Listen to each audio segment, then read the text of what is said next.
Gente, eu vou aproveitar aqui a oportunidade que me foi dada. Eu quero compartilhar um pouco da minha história. Um pouco daquilo que Deus ele tem feito na minha vida no decorrer desses anos. Tá bom? E eu tenho certeza que vai ser de muita edificação para a sua vida, para a sua família e para a sua casa.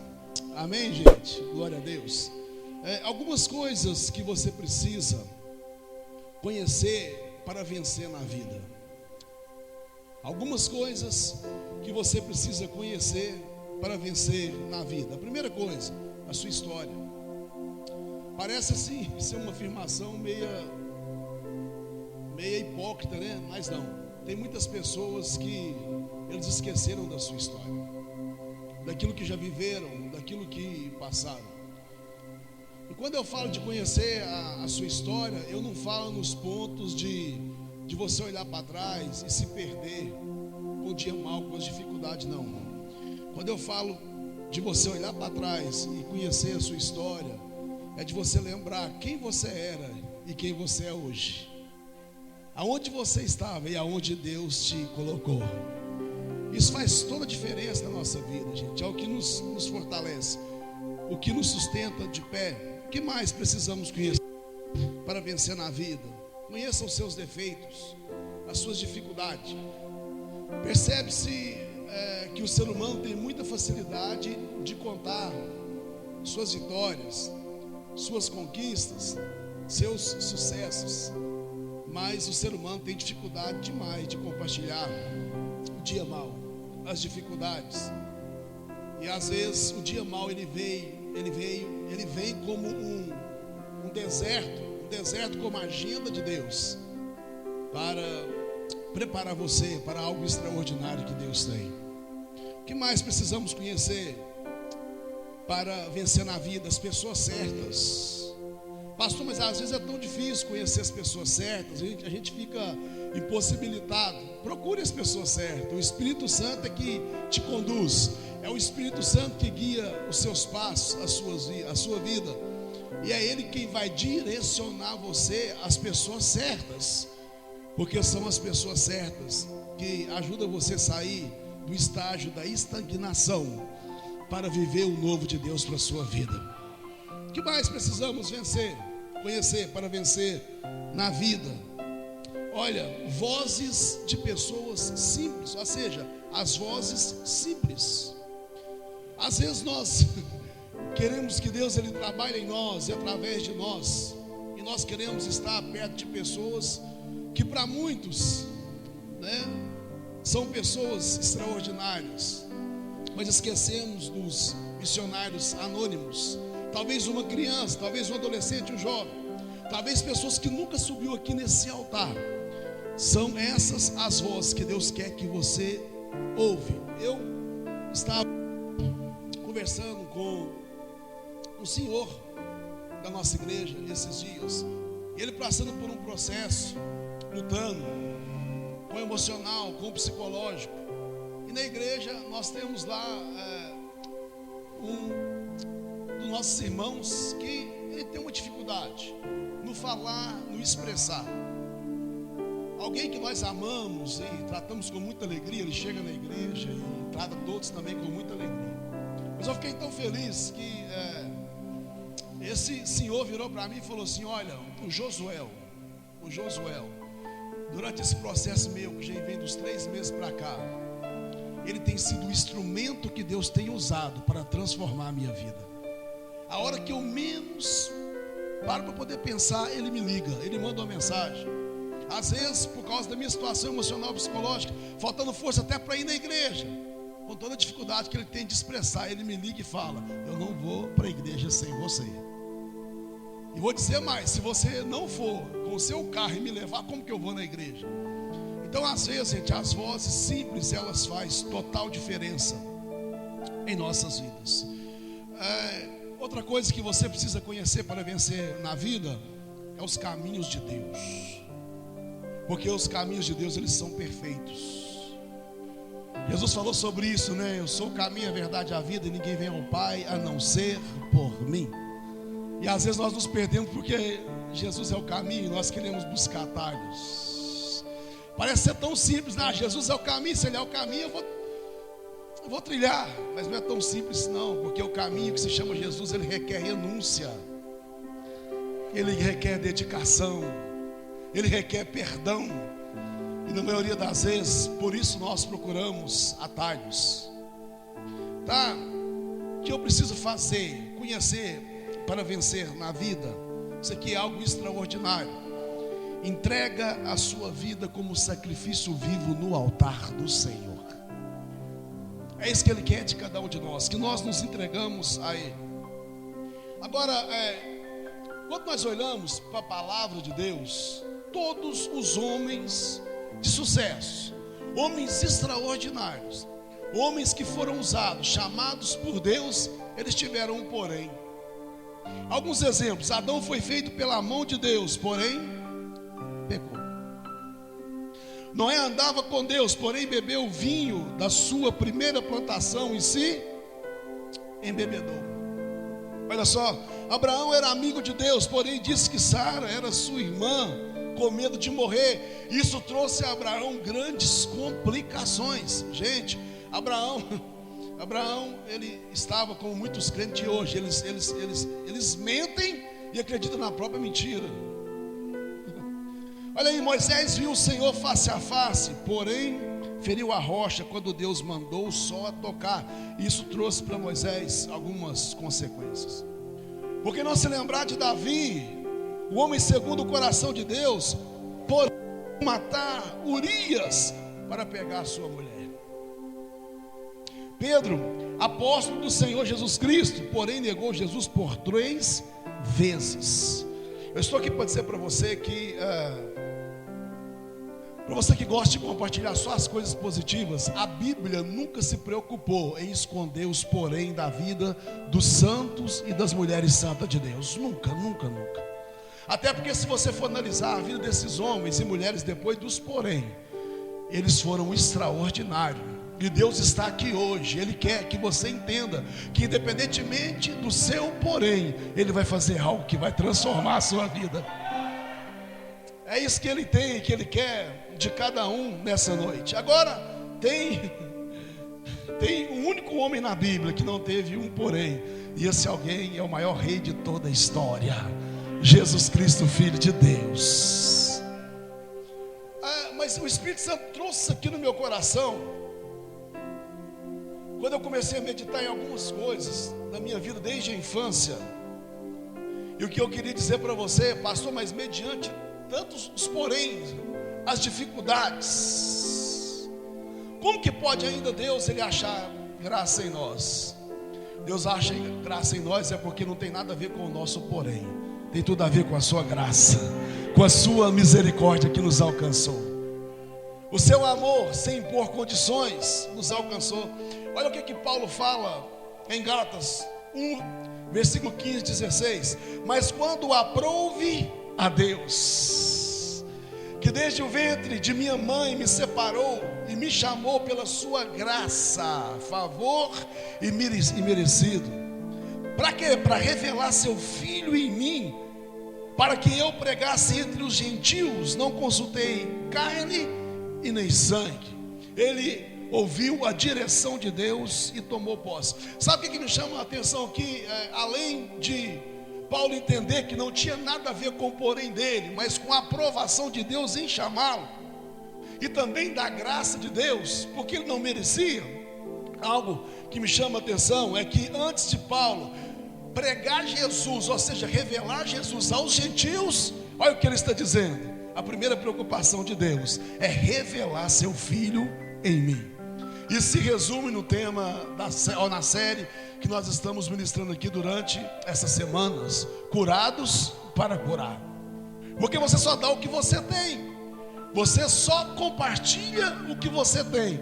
Mas Deus te trouxe aqui para trazer cura para a sua alma, para o seu espírito, para o seu corpo físico. E você vai conseguir, no nome de Jesus, levar a cura para muitas pessoas que estão precisando. Então vamos lá. Quando eu olho para a minha infância, eu cresci dentro da igreja, gente, ouvindo meu pai e minha mãe, minha tia, minha avó, testemunhar de tantas coisas que Deus fez em nossas vidas. E eu cresci ouvindo tipo assim, olha, o Márcio, com 4 meses de vida, ele foi desenganado pela medicina.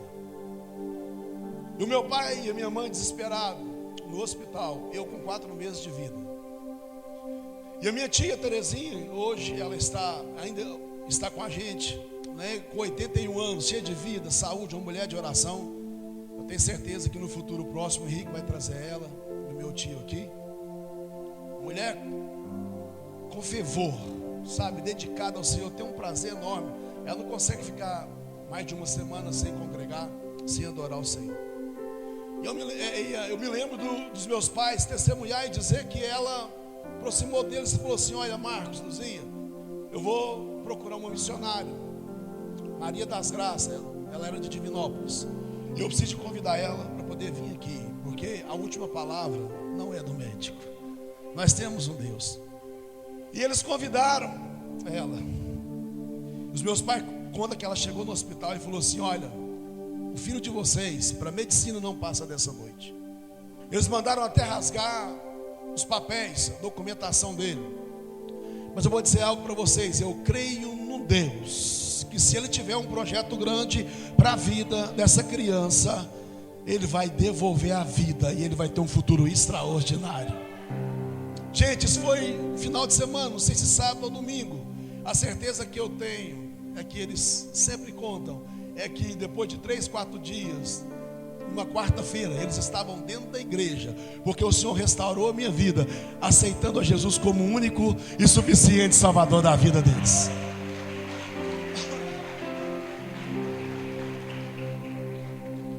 Assim começa a minha história, no que se diz respeito a uma vida com Deus. A minha mãe, rápido já teve uma mudança radical. O meu pai não, o meu pai com algumas dificuldades. Não sei se 2, 3 anos. A minha mãe se entregou por completo ao Senhor. Meu pai, nosso pastor Marcos, ainda com algumas dificuldades, com a bebida, com o cigarro. Ele demorou um tempo, ora na igreja, ora não, ora de coração quebrantado, ora resistia. A gente sempre ouviu minha mãe dizer, e o meu pai também, principalmente na nossa infância e adolescência, que a minha mãe com aquele desejo no coração, um fogo ardendo de estar na igreja. E às vezes o meu pai, ele tentava impossibilitar ela de congregar. Aí ela dizia que ela corria para a porta da sala e trancava, corria para a porta da cozinha e trancava. Ela chegou a pular a janela, mas não deixou de congregar. Até que um dia Deus veio e fez a transformação por completo na vida do meu pai. Então, mais de 35 anos servindo ao Senhor e mais de 30 anos pastoreando a família Mensageiros. Mas vamos lá, nós crescemos com muita dificuldade. Naquela época, o meu pai abriu mão de um trabalho numa empresa, 35 anos atrás. Ele ganhava 3,5 salários. Uma vida tranquila, preparando para crescer, com a família, para as conquistas. Mas de repente o meu pai, ele viu a necessidade da obra do Senhor, da igreja.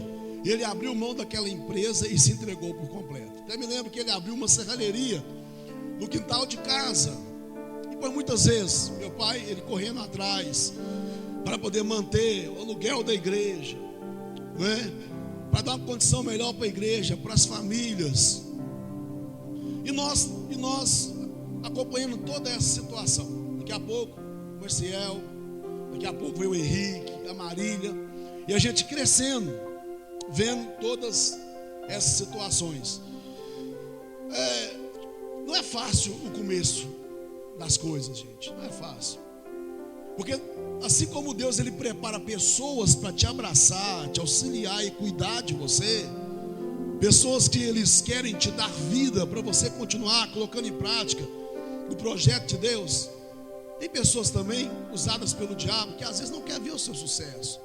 E o começo do nosso ministério em Arcos foi muito difícil, gente. Passamos por muitas dificuldades. Por exemplo, eu cresci, principalmente na infância, ouvindo as pessoas dizer que o nosso ministério era um corpo sem cabeça, por causa da dificuldade que o nosso pastor tinha, talvez, de expressar, e também a falta de conhecimento bíblico. Eu me lembro que por alguns momentos o meu pai até pensou em desanimar, mas eu me lembro de pastores com uma visão grande, de igrejas maiores. Eles diziam assim: olha, Marquinhos, eu vou dizer algo para você. Eu criança, eu ouvia isso: Marquinhos, eu vou dizer algo para você. Esse ministério Deus colocou nas suas mãos. Eu vou te dar um conselho: não abre mão não.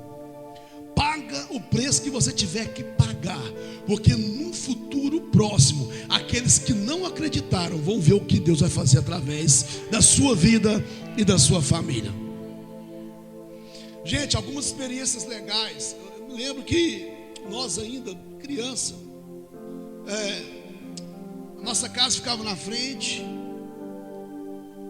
em cima na parte de cima da casa tinha uma marcenaria, do lado a gente inventou lá um campinho de futebol. E a gente trabalhava com meu pai. Nas horas que a gente tinha uma liberdade, a gente ia jogar bola e vinha os meninos, os vizinhos, a gente brincava e divertia. Mas por 3 vezes ao dia o meu pai parava a gente, seja trabalhando, seja jogando bola. 9 horas, meio-dia e às 15 horas era o momento que nós tínhamos de clamar ao Senhor. Isso foi uma coisa que fez total diferença em nossas vidas. O meu pai poderia estar apertado, tinha que entregar móveis para tal loja, para tal família. A gente poderia estar jogando bola. E vou confessar para vocês que às vezes a gente ficava muito bravo, entendeu? Porque a gente estava jogando, é bom demais brincar de bola. E a gente pequeno, que é um monte de menino lá, e às vezes a gente tinha que dispensar todo mundo para ir embora. E a gente queria, e quando você estava perdendo, você queria empatar e queria virar o jogo. Mas ele: agora não, agora é hora de vocês intercederem. E nós vivemos, principalmente eu, várias aventuras. Eu me lembro que lá em casa tinha uma rampa, mais ou menos dessa altura. E era tipo uma rampa, uma distância dos 8 metros. Vou chegar perto. E eu me lembro que eu mais o Marcial, daqui a pouco o Henrique nasce, a Marília. E minha mãe sempre deixava nós cuidando do Henrique e da Marília. Aí a gente achava que os dois eram bonecos, né, gente? Tem que contar. O Henrique pediu me contar a história, eu vou contar. Eu me lembro que o mais o Marcial pegava o carrinho e colocava em cima da rampa, entendeu? E soltava o Henrique e a Marília e só dava tchau. Uau, tchau, tchau, tchau. Aventuras, né? Mas o Espírito Santo trabalha na nossa ignorância, né, gente? Trabalha na nossa ignorância. Aí eles encapotavam para lá, nós ia lá, buscava e limpava um pouquinho de terra e continuava. Gente, uma outra aventura. Alguém disse que eu tinha a síndrome de Davi. A síndrome de Davi. Porque eu tinha facilidade para poder acertar uma pedrinha na testa de alguém, gente. Mas era muito fácil. E eu vou dizer algo para vocês: era uma mistura de Espírito Santo. Já viu Pedro? Uma mistura de Espírito Santo e depois uma influência do mal. E eu ficava bravo, principalmente com quem falava mal da igreja missionária. Mas era complicado. Eu me lembro de um jovem, na época, que era primo do Bruno. Bruno é jornalista aqui do Ministério de Louvor. E esse menino era implicado demais com nós na igreja, gente. E aonde eu mirava essa pedra, a pedra pegava. Eu já arrumei problema demais com isso. E alguém disse que eu tinha a síndrome de Davi, porque eu não errava, gente. É uma situação muito complicada. Mas assim foi a nossa infância. Aquele desejo, aquela vontade de estar na casa do Senhor, de buscar a Deus, de se entregar por completo. O meu pai, ele sempre lutou por nós. O meu pai sempre lutou por vidas. E sempre que o mais o Henrique conhece, esses dias o mais o Henrique estava conversando, quantas vezes que nós temou com o meu pai? Quantas vezes que nós resistimos o meu pai? Mas na nossa ignorância. Mas não é processo de rebeldia, é preocupado em resguardar ele, a minha mãe e até a igreja. E lá se foi mais de 30 anos, né? E hoje a gente cai a ficha que ele estava certo. Porque hoje nós começamos a viver aquilo que ele já vivia mais de 30 anos atrás. Ele costuma dizer assim: eu tenho o 4º ano lá da roça, do Raça São Pedro. Gente, mas se você sentar com o nosso pastor, você vai ver que ele não foi para uma sala de teologia. Meu pai, ele correu atrás, participou de vários treinamentos, escola de obreiros, mas ele não tem formação. Mas se você sentar com ele, você vai ver o conhecimento bíblico que ele tem, porque tudo que ele recebeu foi revelação de Deus. Então essas coisas fortaleceu a gente, tá? Mas daqui a pouco vem a minha adolescência. E eu me lembro que na minha adolescência Deus começou a usar pessoas para falar comigo sobre chamado para o ministério. E não era só uma pessoa, mas uma das pessoas que mais me marcou, que Deus usou para falar comigo, foi o meu pai. Foi o meu pai. Eu me lembro que em 99, a gente estava numa manhã missionária. Ele olhou para mim e falou assim: meu filho, eu acho que você não vai entender. Não sei se 98 ou 99. Eu acho que você não vai entender muito o que eu vou falar com você aqui agora, não. Eu acho que você não vai entender, mas amanhã você vai ter resposta de Deus sobre o que eu estou te falando aqui hoje. O Espírito Santo me mostra você sendo um dos pastores da família Mensageiros. E a gente ia para um lugar, Deus usava alguém, para outro lugar, Deus usava alguém. E o que me chama a atenção é que essas pessoas, elas enxergavam em mim coisas que eu não enxergava. Elas viam em mim coisas que eu não via. Eu não via. E eu fechei o meu coração para aquilo, endureci o meu coração. E eu me lembro do meu pai dizer assim para mim: gente, pai não pode falar as coisas, principalmente pastor, isso é um perigo. Eu me lembro de ele falar assim: meu filho, vai acontecer algumas coisas para Deus te provar que você é dele, para Deus te provar que Ele quer usar você de uma forma extraordinária. Gente, eu com 13, 14 anos, eu sofri um acidente, uma queda, caí da laje. Pastor, mas como que isso aconteceu com você? Eu estava soltando para cá em cima da laje e eu achei que estava na rua. Isso aí, eu achei que estava na rua. E de repente, gente, tive uma queda terrível. Foi um processo muito triste. Somente naquela época, a questão da saúde em Arcos era muito difícil. Eu sofri muito. E naquela queda, o que eu me lembro é que quando eu caí no chão, por incrível que pareça, eu era mais forte do que hoje. Com 13, 14 anos, aí vocês imaginam. Eu me lembro que eu caí, o meu corpo estava em choque, sabe? Quando eu fui pisar, eu forcei o calcanhar, o meu pé abaixou, porque esmoeu todo o osso do calcanhar. Sabe, foi um processo muito complicado que eu passei. Momentos difíceis, mas eu vi a mão de Deus. Pastor, de que você lembra nessa queda? Eu me lembro que eu ia caindo de costa, mas alguém me pegou e me colocou de pé. É só isso que eu lembro. Só isso que eu lembro, não lembro de mais nada. Tá? Mas veio o processo de recuperação. Eu me lembro da minha mãe chorar muito no hospital, porque o médico, o ortopedista, olhou para ela e falou assim: olha, esse menino você vai ficar mais de um ano sem andar. Mais de um ano. E teve que colocar alguns ferros ultrapassados no meu pé e tal. E minha mãe ouvindo isso, né, chorando, aquela preocupação. Gente, depois de 40 dias eu já comecei a pisar no chão e comecei a andar. O que Deus fez foi algo extraordinário.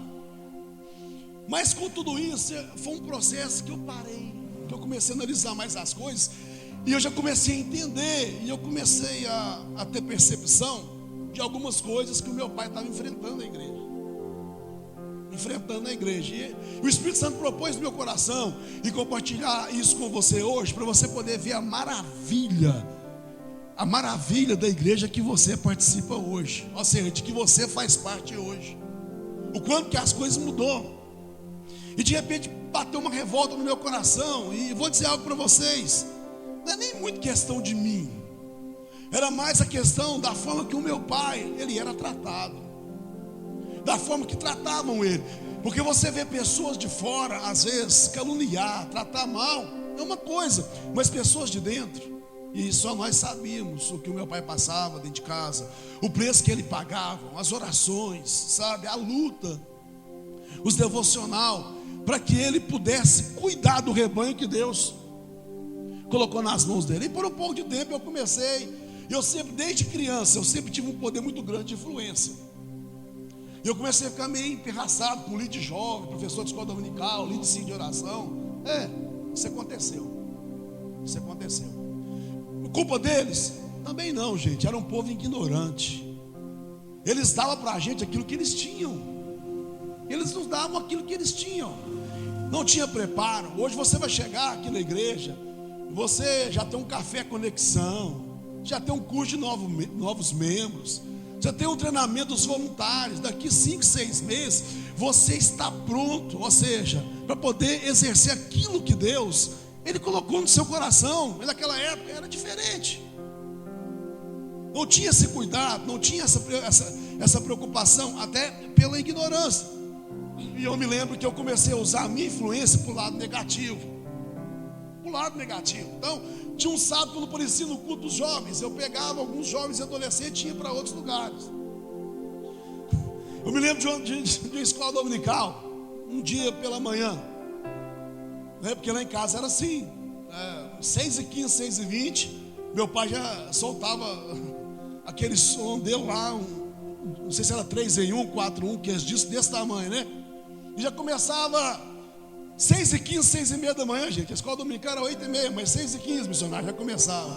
Católicos pentecostais, não tente nos enganar. Para receber poder, precisa se converter, para Jesus os batizar. E aí, desse jeito. Compara a vida do homem sem Deus. E a gente vai crescendo com isso. De repente vinha: a esposa do obreiro é que não ajuda. Ele ora a noite inteira, ela ora 1 minuto. Quando ele faz jejum, é que ela come mais. E daí vai, aquele monte de coisa.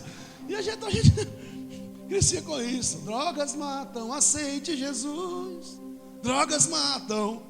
Gente, mas de repente bate uma revolta. Aí no sábado à noite eu combinei lá com uns 20, 25 meninos. Falei assim: olha, presta atenção, meu pai vai na nossa frente, só que vocês vão esperar na rua de cima.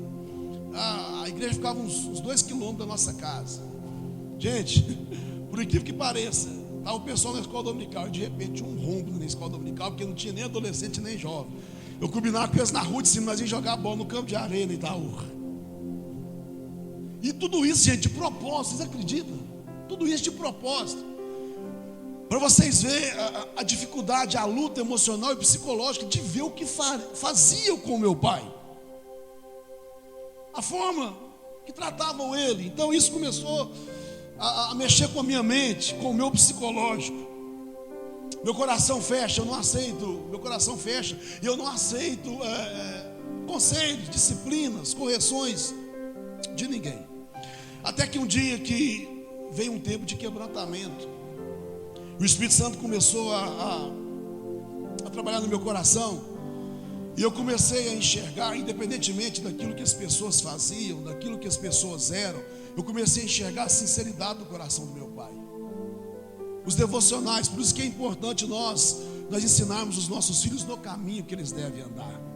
Tem muitos pais que terceirizam a responsabilidade. Meu pai não, meu pai sempre, ele pagou um preço extraordinário com a gente, e isso fez toda diferença.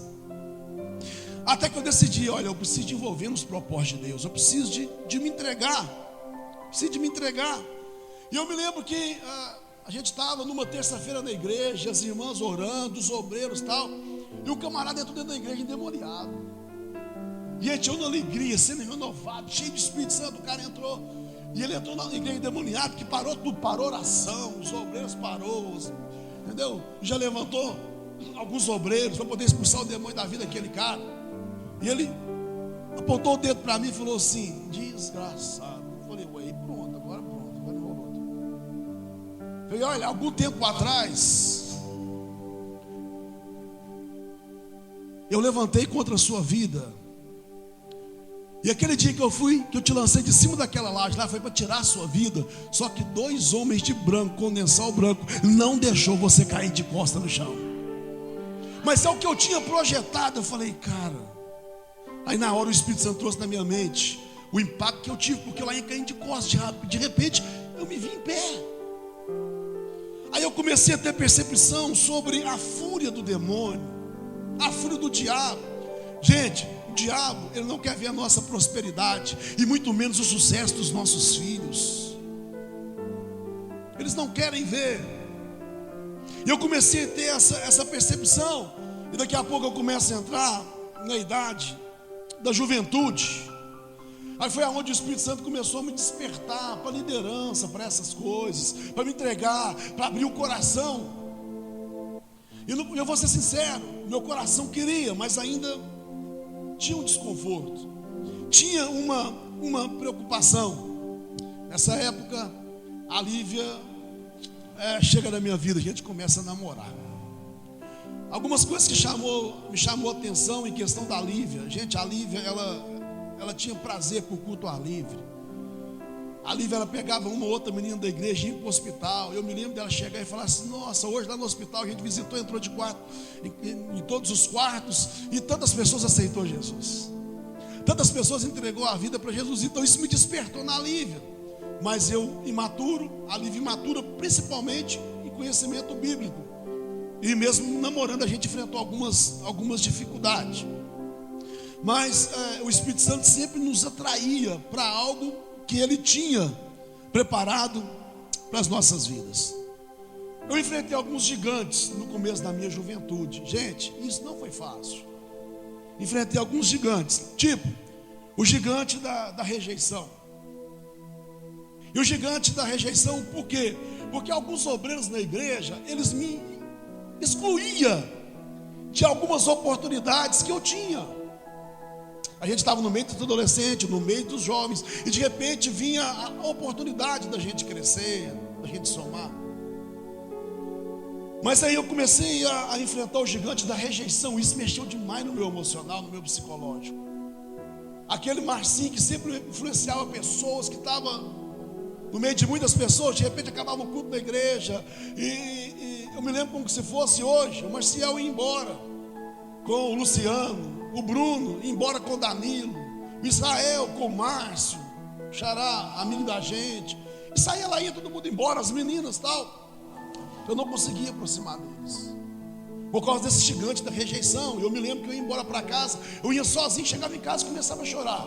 Meu pai, mas a minha mãe perguntava: meu filho, o que está acontecendo? Eu falo: não está acontecendo nada comigo, não. Um outro gigante que eu enfrentei, o gigante do descrédito.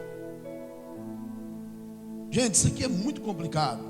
Sabe quando Deus olha para você e fala assim: olha, eu tenho algo para você, eu quero te usar, eu quero fazer coisas extraordinárias.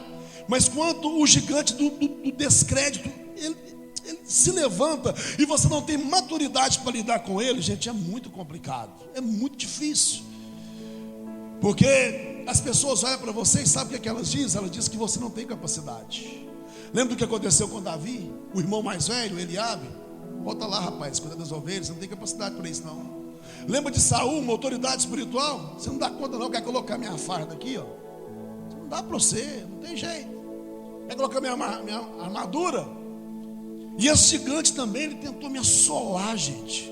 Um outro gigante, o medo. Eu comecei a ficar com medo dos obstáculos. Eu não me sentia capaz. Meu pai, meu filho, você já tem condição de trazer uma palavra? Não, pai, eu tenho medo. Você tem condição de louvar? Não, pai, eu tenho medo. De assumir uma liderança. Eu me lembro na época que eu comecei a liderar jovens com um diácono na igreja. Eu fiquei só 30 dias e larguei tudo isso por causa do gigante do medo. Um outro gigante que eu enfrentei, líderes ignorantes. Líderes ignorantes. Eles nos tinham como concorrentes, gente. Não tinha aquela visão de paternidade. Hoje nós estamos aqui e está ali, ó, as nossas crianças sendo bem tratadas, porque nós entendemos que se Cristo não voltar para buscar a sua igreja, a nossa responsabilidade continua. Mas vai ter um dia que as nossas forças, elas vão se acabar. Mas alguém tem que dar continuidade. Mas eu enfrentei esses gigantes, líderes ignorantes, que nos tinham como concorrentes. E por nos ter como concorrente, ao contrário de nos dar vida, ele nos feria, ele nos machucava. Um outro gigante que eu enfrentei, o gigante da comparação. Eu vou dizer algo para vocês, cuidado com isso. O gigante da comparação, isso é muito complicado. Eu me lembro que eu começava a cantar e alguém chegava e dizia: fulano de tal canta melhor do que você. Eu começava a dar um testemunho e alguém dizia: você não sabe expressar como tal pessoa. Alguém começava a exercer uma liderança, alguém dizia: não, tal pessoa lidera melhor do que você. Gente, isso é um gigante que se levanta para destruir as nossas vidas. E eu sofria demais com isso. E mediante tantos gigantes que se levantou contra a minha vida, de repente a dúvida entra novamente. A dúvida entra novamente. Por causa desses gigantes. Meu coração fecha, minha mente começou a ficar cauterizada. Eu me lembro que até numa quinta-feira eu deixei de ir no culto da nossa igreja. E eu fui numa outra denominação. Vou ali respirar um ar diferente. E eu cheguei, era na igreja batista em Arcos. Eu me lembro que eu estava lá na penúltima cadeira. E um pastor de Belo Horizonte pregando. Ele começou a pregar, e ele começou a pregar, e vai pregando e tal. Ele para a pregação no meio e falou assim: ei, você aí atrás. Eu olhei para trás e disse: não, é você mesmo que olhou para trás. Eu estava com um cavanhaque, parecido com esse aqui. A única diferença é que eu tinha um tupete, hoje não tem mais. Mas eu me lembro que ele: é você mesmo. E ele desceu ao altar e foi lá. Ele chegou e falou assim: você está aqui correndo, né? Correndo dos meus propósitos, porque os propósitos que eu tenho para você não é aqui, é lá. Eu falei: pronto, ninguém que esse rapaz conversou sobre a minha vida. Eu precisava de respirar alguma coisa diferente, poxa. Tem alguma coisa errada. Aí ele olhou para mim, eu com a camisa preta, tá bonitinho, hein? E esse cavanhaque aqui? Se eu tivesse um cavanhaque desse, rindo para mim. Eu falei: esse cara, será que eu vou enrolar minha vida aqui hoje? Ele falou assim: olha, eu acho que você esqueceu dos seus 13, 14 anos que eu te livrei da morte. O diabo te lançou de uma altura para tirar a sua vida, e eu te preservei de pé, rapaz. E os gigantes que se levantam contra a sua vida não é maior do que a minha graça. E os propósitos que eu tenho para a sua vida, eu quero e eu vou te usar. Gente, pode aplaudir Jesus? Pode.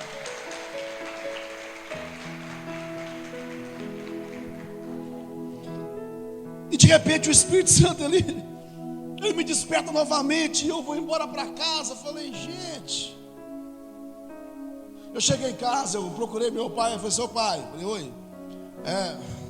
Eu fui na outra igreja ali e falou assim: meu filho? Eu fui lá para apanhar, pai.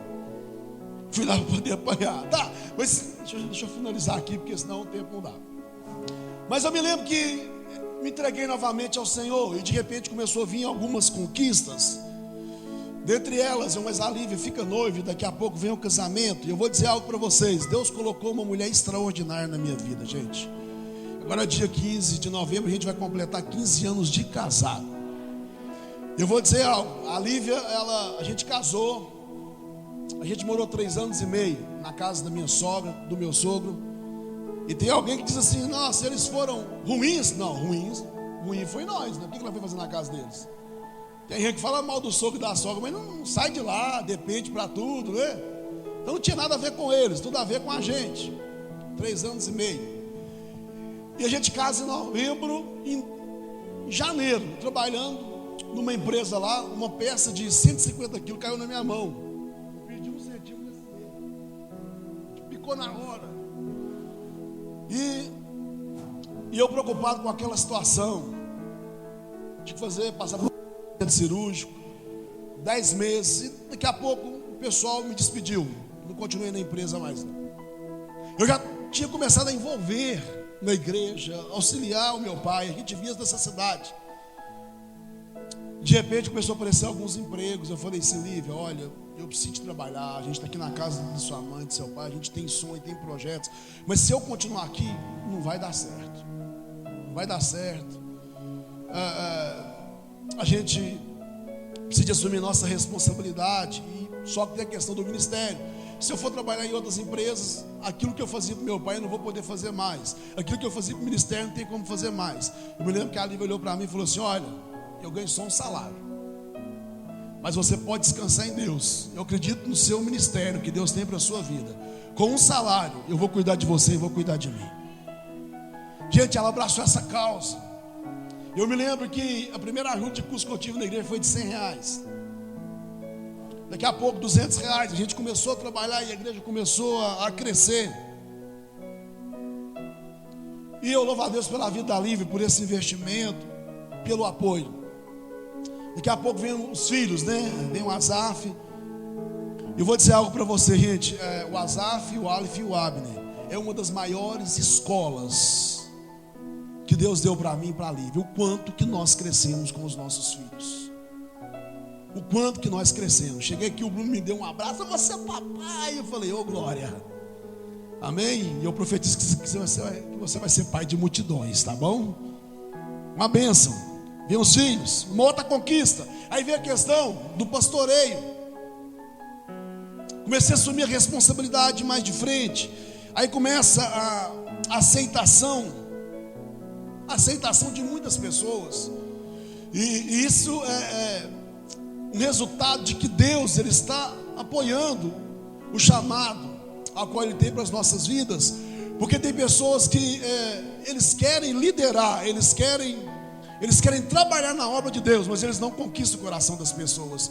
E Deus, Ele sempre me deu um dom de, além de influenciar, de conquistar o coração das pessoas. E isso começou da forma certa agora, da forma correta. Porque tudo que eu fazia, eu não fazia para mim, eu fazia para Deus. E isso agradou o coração de Deus. E daqui a pouco começou a vir alguns resultados que marcaram por muito tempo a nossa igreja. O primeiro deles, os jovens radicais. Gente, assumi a responsabilidade, a liderança dos jovens radicais. Eu me lembro daquela época que daqui a pouco o SAID abraçou a causa com a gente começou a incentivar o Henrique, o Daniel. E daqui a pouco, numa quarta-feira, a gente colocava mais de 100 jovens dentro da igreja, gente. Plena quarta-feira, vocês imaginam como que eram os sábados. Daqui a pouco veio o Soldado de Cristo, Soldiers, né?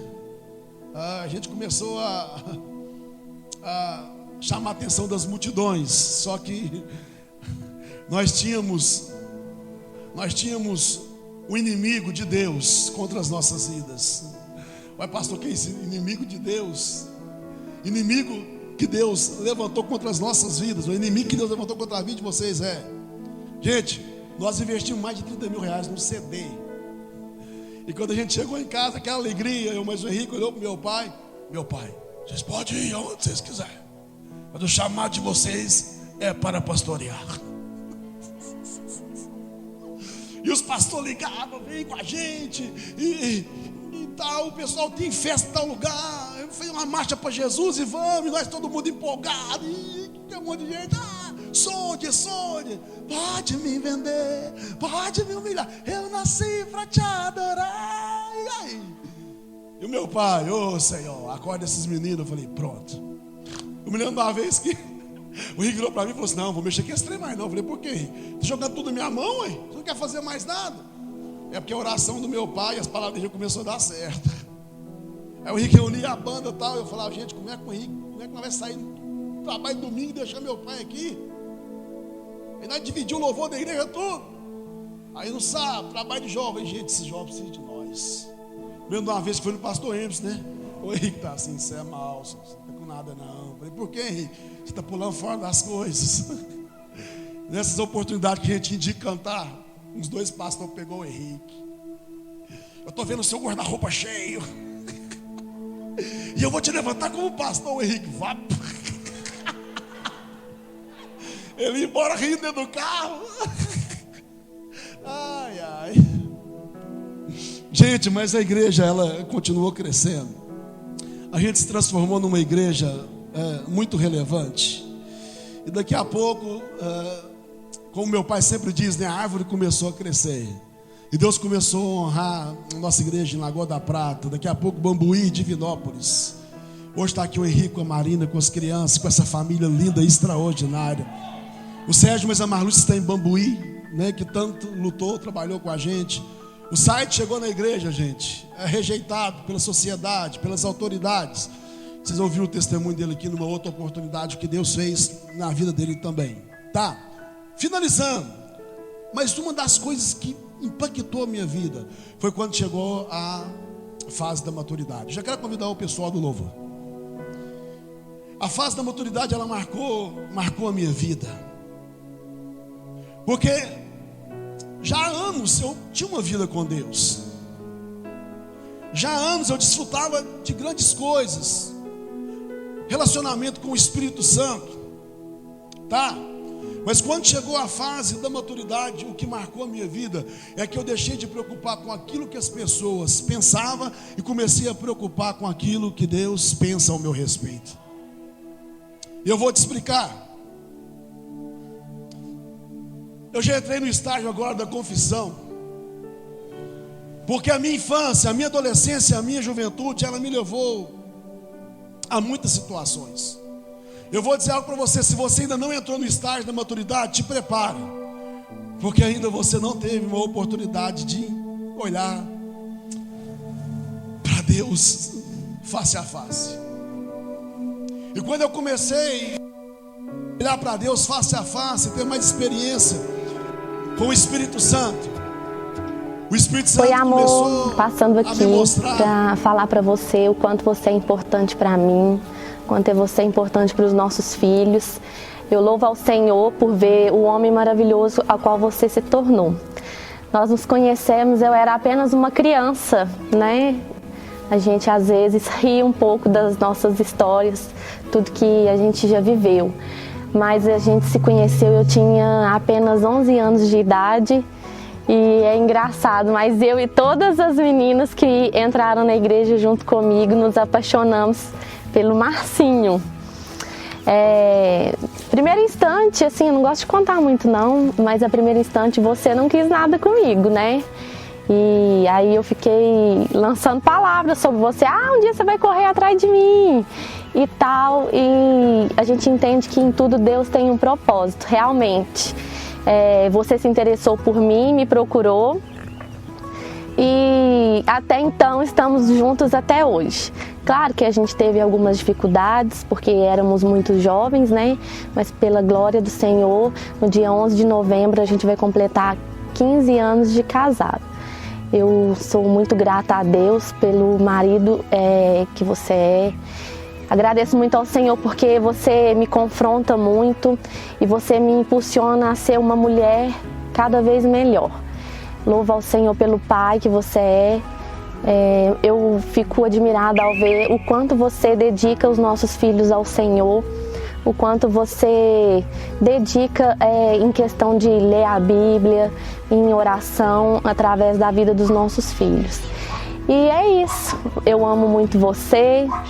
Eu espero que o dia 11 de novembro se repita por muitos anos. Ainda vai demorar uns meses para chegar, mas eu quero estar com você vários anos de nossas vidas, né? E vamos conquistar multidões, em nome de Jesus. Beijo, eu amo amar você. Oi, Márcio, tudo bem? Estou aqui para te dizer o quanto passei as lutas quando estava grávida para te dar à luz. Não foi fácil, Márcio. Fiquei 3 dias e 3 noites no hospital para você nascer. Aí você nasceu, Márcio. Foi desenganado pelos médicos.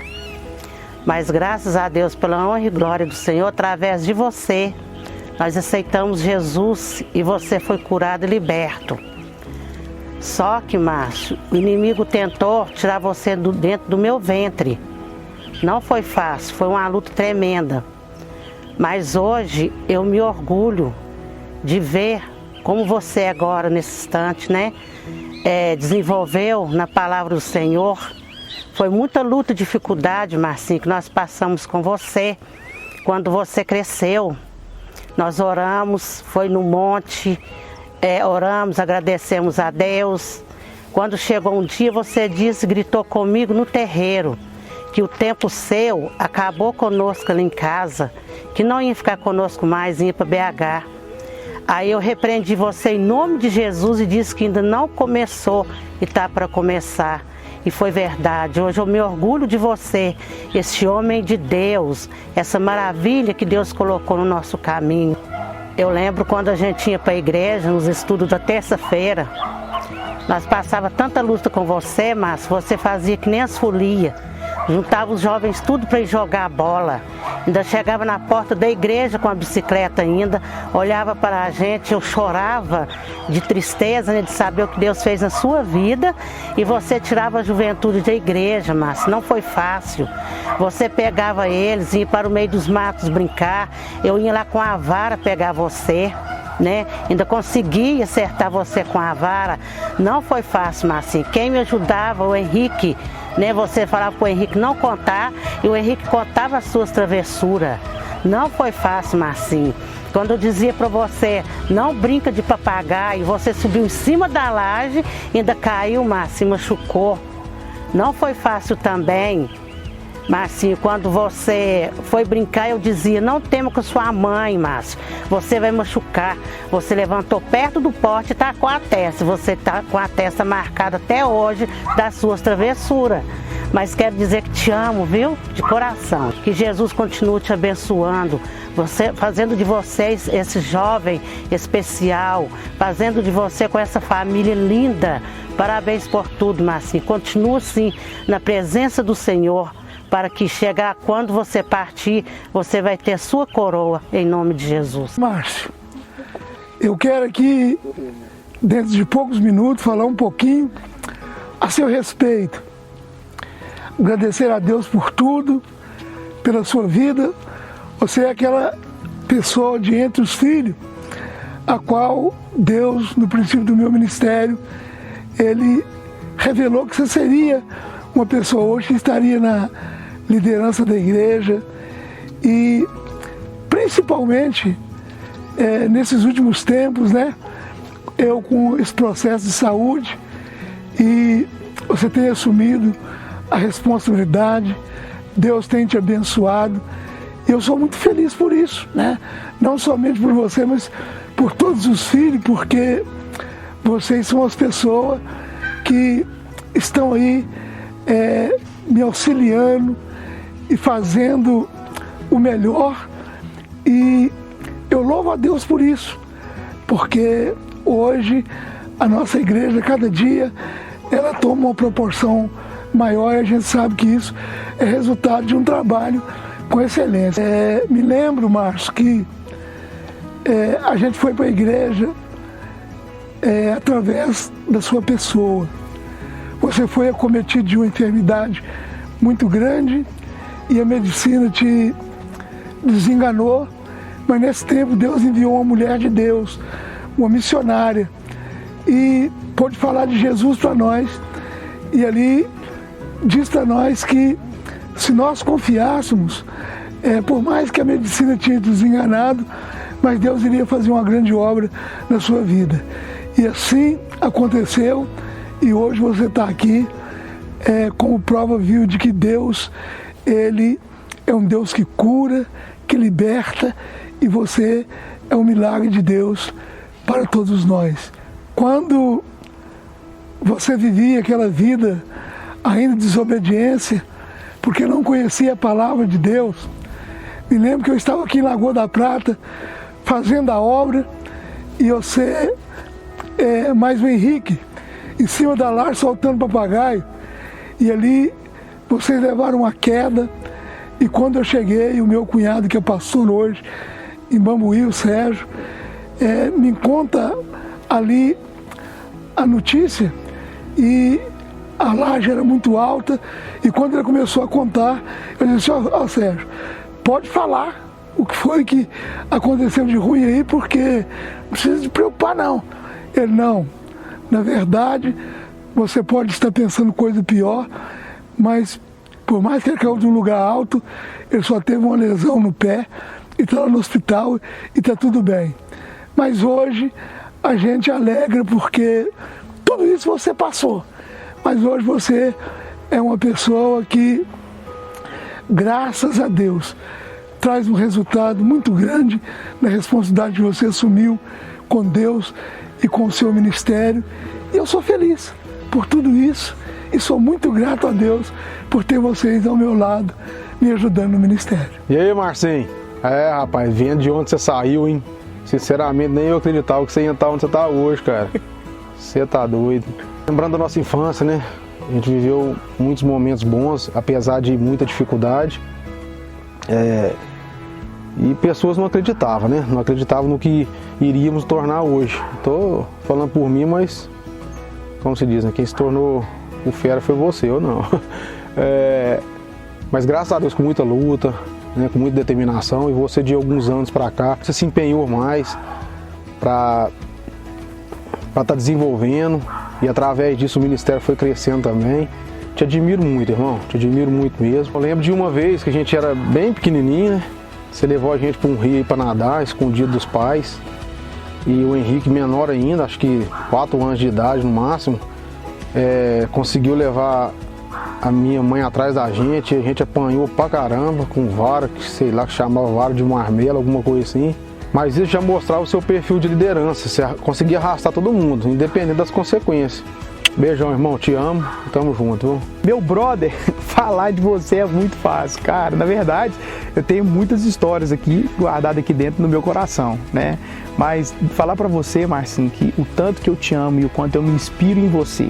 Eu me lembro de cada momento que nós passamos juntos, apesar de um pouco da nossa diferença de idade, mas eu me lembro de muitas coisas que nós passamos juntos, né? As suas travessuras, mas já era um perfil de liderança que você já tinha, apesar de usar pelo lado errado, mas hoje você está no caminho certo. Como eu me orgulho de ser o seu irmão, cara, eu te amo de todo o meu coração. Você, além de ser meu irmão, é meu pastor, meu líder. Você é o cara que eu procuro quando eu preciso abrir o meu coração, e também é o cara que eu ligo para poder contar uma notícia boa. Obrigado por poder se alegrar comigo, com esse momento que nós estamos vivendo aqui na nossa igreja hoje. E eu não posso deixar de esquecer que você também foi uma pessoa muito importante para que hoje nós estivéssemos vivendo aqui esse momento maravilhoso que nós estamos vivendo em Deus. Obrigado por me liberar, obrigado por me impulsionar, obrigado por um dia ter me trago para perto, ainda quando era criança, lá na banda Soldados de Cristo, você lembra? Nós chegamos inclusive a gravar um CD, cara, temos que gravar outro pedindo desculpa. Eu lembro quando a gente achava que era cantor, cara, né? Mas o Senhor fez de nós pastores, né? E eu acredito que são pastores de excelência, porque fica fácil de pastorear igrejas maravilhosas como as nossas. Meu brother, te amo, continua sendo uma inspiração para mim, amo você e amo sua família.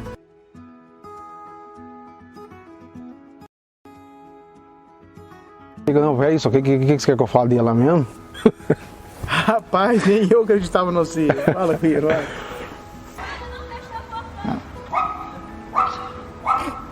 Eu só não sei como é que eu começo. Oi, Marcinho, oi, amor, sei lá. E para lembrar um desses momentos marcantes, né, pelo menos para mim ao seu lado, eu vou cantar daqui e você continua daí, beleza? Eu nasci pra te adorar,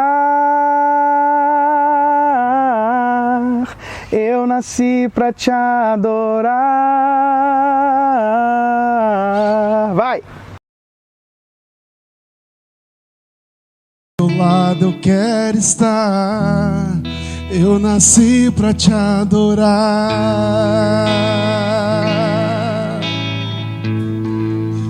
Eu nasci pra te adorar.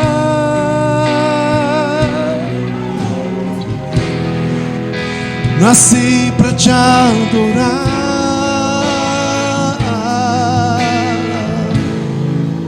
Não importa o que passar, ao teu lado eu quero estar. Eu nasci pra te adorar.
Não falar nada aqui não, só passar os vídeos. Mas repetiu tudo que eu falei.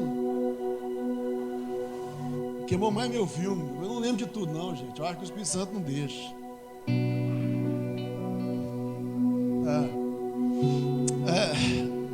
2 minutinhos para terminar aqui, eu ia ter que parar. 2 minutos.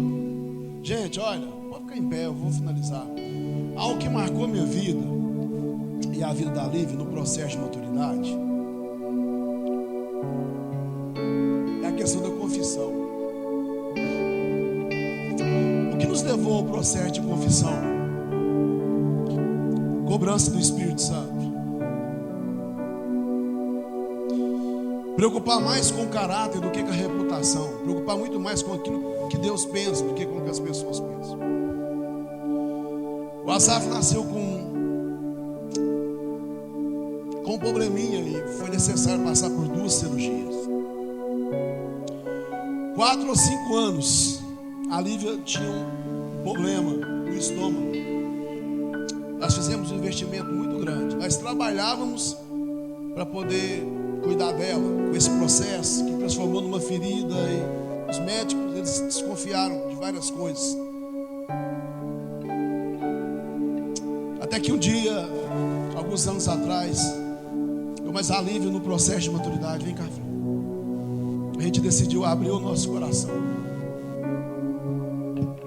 Eu me lembro que eu chamei o meu pai no culto de ceia, chamei o pai dela, porque o Espírito Santo falava comigo assim: até quando você vai segurar isso? As coisas mudaram. Eu me lembro que eu chamei o meu pai e o Jânio, que hoje também é pastor da igreja. E mas a Lívia abriu o coração e conversou com eles sobre um processo que a gente passou, porque a gente teve relação sexual antes do casamento. Para alguns seria uma coisa muito normal, gente, mas há 16 anos atrás, quando isso aconteceu, meu pai tinha muito mais opositores do que pessoas que abraçavam ele. Eu me lembro nessa época, mas a Lívia, a gente teve relação pouco tempo antes de casar. Eu me lembro de obreiros no meio de uma reunião de membros dizer assim: e esse pastor não vai tirar ele não? Eu preciso de uma oportunidade para tirar esse pastor Marcos, porque muda a liderança de tudo da igreja, só do pastor que não muda. Aí eu virei para a Lívia e falei assim: Lívia, olha, eu vou ter que segurar isso aí. Eu não sou diácono, não sou presbítero, não sou pastor mesmo. E nós seguramos. Só que chegou uma hora que eu me deparei, foi com Deus. Gente, eu vou dizer algo para você. Muitas pessoas não conseguem abrir o coração para confessar os seus pecados por causa da reputação. O que minha esposa vai pensar? O que o meu esposo vai pensar? Os meus pais, meus pastores, a igreja. Eu estou aqui para dizer para você que depois dessa confissão, nunca mais a Lívia sentiu uma dor no estômago. Nunca mais. Depois dessa confissão, já tem anos que eu coloco a minha cabeça no travesseiro e eu durmo um sono de paz. Uma outra coisa que me levou à confissão, vem cá, Zaf, traz o Abner aqui também. Outra coisa que me levou à confissão, pode ficar rico, porque minha mãe sempre falou comigo assim: meu filho, olha, eu e seu pai, a gente engravidou de você antes de casar. E eu falei com a Lívia: Lívia, é um processo de maldição, isso tem que ser quebrado. E a gente colocou um propósito no coração de pôr um ponto final nisso, para que o Asaf, o Aleph e o Abner tivessem um futuro santo, um futuro de paz.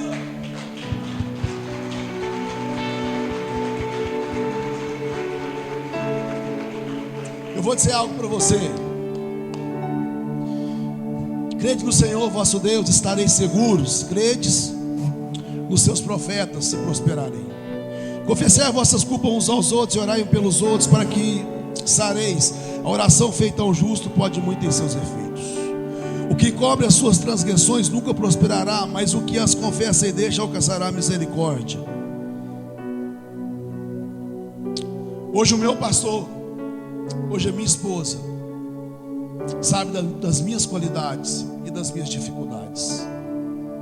Ambos conhecem o meu caráter e a minha reputação. Eu tenho uma notícia boa para você: não existe pecado confessado que não seja perdoado. O Deus que me alcançou, O Deus que me libertou, o Deus que restaurou a minha vida, a minha família, hoje Ele quer transformar e restaurar a sua vida também. Guarda isso no seu coração. Não fica refém do passado mais não. Falei aqui 45 minutos. A gente vai ouvir os vídeos aí. Eles falaram de coisas que eu nem lembrava, acrescentaram. Hoje eu me sinto feliz e realizado. Essa noite aqui é um marco. É um marco na minha vida, porque vem para selar tudo isso. E eu tenho certeza que muito mais vai vir para que o nome do Senhor seja glorificado.